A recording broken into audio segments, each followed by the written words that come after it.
திருச்சபையில் இருப்பது 35வது பெரிய வெள்ளிக்கிழமை ஆறாவது.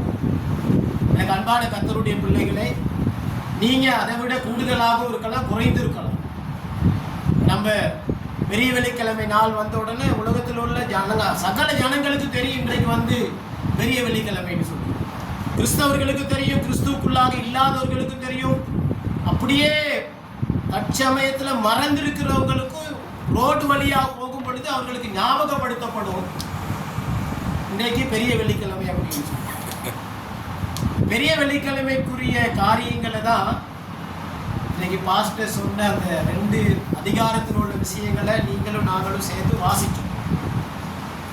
ஏசாயா தீர்க்கதரிசியினுடைய புத்தகத்தில் 53ஆம் அதிகாரத்தில் வாசித்த வேத பகுதிகளில் நீங்க பார்த்தீங்கன்னா, ஏசாயா இயேசு கிறிஸ்துவை குறித்து அந்த இடத்துல வர்ணிக்கிறார். இயேசு கிறிஸ்துவனுடைய குணாதிசயங்களை, கடைசி சிலுவைக்கு போக இருந்த அந்த கடைசி மோமெண்ட், கடைசி சந்தர்ப்பம், கடைசி நிமிடங்கள், கடைசி நொடி பொழுதுல அவருடைய இருதயம், அவருடைய குணாதிசயம், அவருடைய சிந்தை எப்படிப்பட்டதாக இருந்தது என்று சொல்லி ஏசாயா வர்ணித்தார். அதே போல அப்போஸ்தலனாகிய பவுல் பிலிப்பி சபைக்கு எழுதும்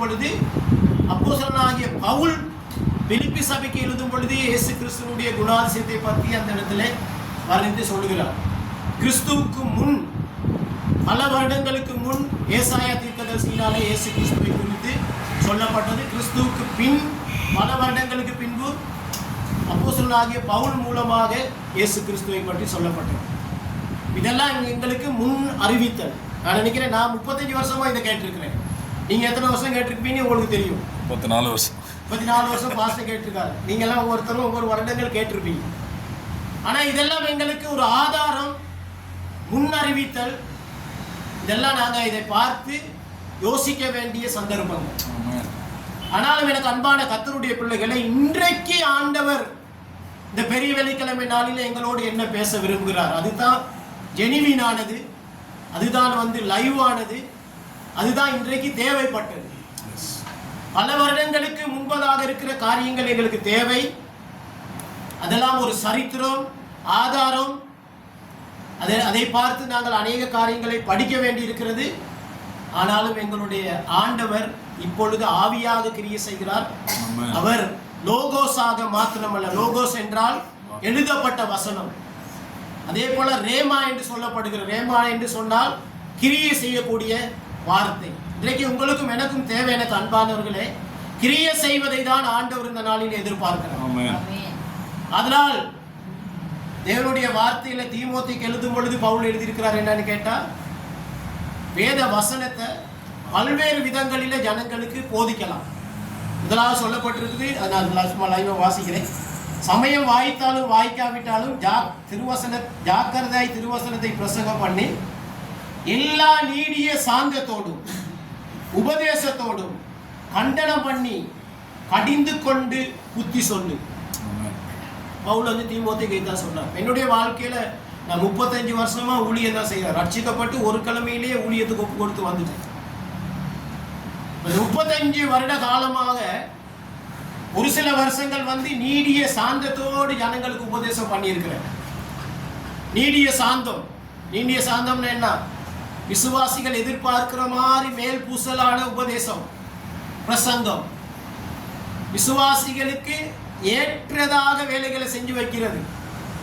ஞாயிற்றுக்கிழமை ஆகுனா இப்போ நான் 6வது சபையில் கர்த்தருடைய கிருபையில் ஊழியம் செஞ்சுட்டு தொடங்கி ஆரம்பித்து 6வது சபையை முடிச்சுட்டு தான் 7வது இடத்துக்கு வந்திருக்கிறேன்.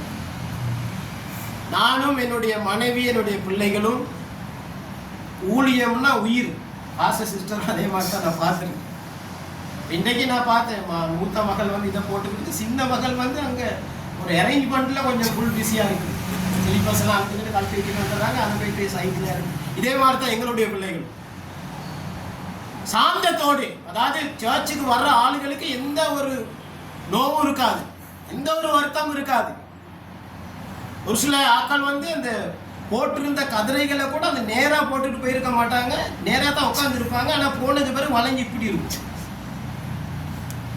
இதையும் சரி செய்கிறது ஒரு காலத்தில். இது நீடிய சாந்தத்தோடு உபதேசம் பண்ற உபதேசம்.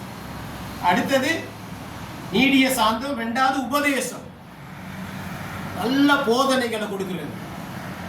மூன்றாவது இப்ப நான் ஆரம்பிச்சிருக்கிறது கண்டனமும் கடிந்து கொண்டு புத்தி சொல்றது.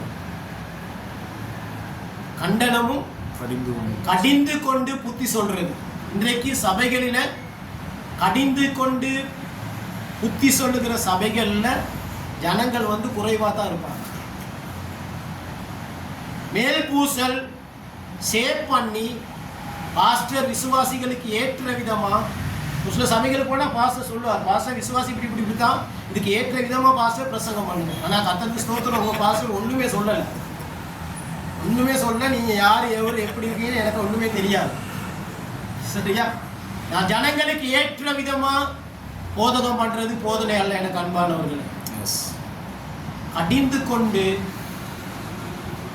என்ன செய்ய வேண்டும்? ஜனங்களுக்கு புத்தி சொல்ல வேண்டும். ஆமென். அதனால இன்றைக்கு